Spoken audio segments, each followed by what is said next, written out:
మండలిలో మంత్రి నాదెండ్ల వర్సెస్ బొత్స సత్యనారాయణ అన్నట్లుగా మారింది.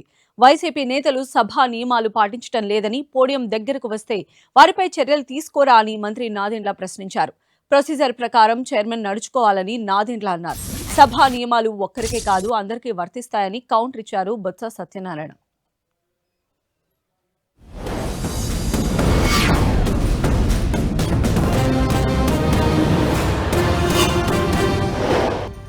సభ మర్యాదల గురించి మాట్లాడుతున్నాం, మీరు కూర్చోండి.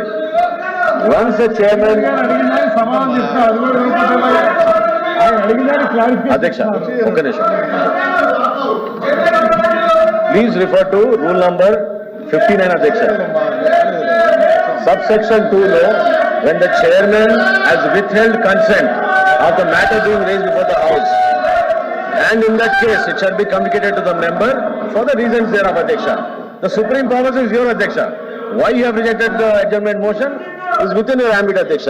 ఇక్కడ పాయింట్ ఏంటంటే ఆ సుప్రీం అథారిటీని వాళ్ళు క్వశ్చన్ చేస్తూ మీ పోడియం దగ్గరకు వస్తున్నారు.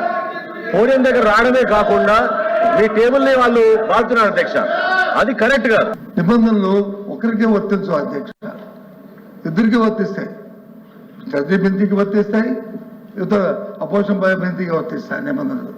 ఆ నిబంధనల ప్రకారమే తమరు వచ్చి మీరు దాని నుంచి చేస్తారు. కానీ మీకు ఎక్కడైనా చిన్న పొరపాటు జరిగితే, లేకపోతే చిన్న అసత్వం జరిగితే, లేదని జరిగితే చెప్పొచ్చు. కానీ మీకు అతను వచ్చి హితబోధన చేసి పాఠాలు చెప్పే రీతిలో మంత్రి గారు వచ్చి చాలా చాలా దురదృష్టం సార్. ఈ కార్యక్రమం చాలా నేను చాలాసార్లు చూశాను. మంత్రి గారు మా తాలూకా దీన్ని చాలాసార్లు చూశాను. కానీ దయచేసి ఇది సాంప్రదాయం కాదు. మీరు స్పీకర్గా ఉన్నప్పుడు జరిగిన ఇవన్నీ కూడా జరిగినాయి, అలా జరిగాయని ఇప్పుడు జరగాలని కోరుకోము.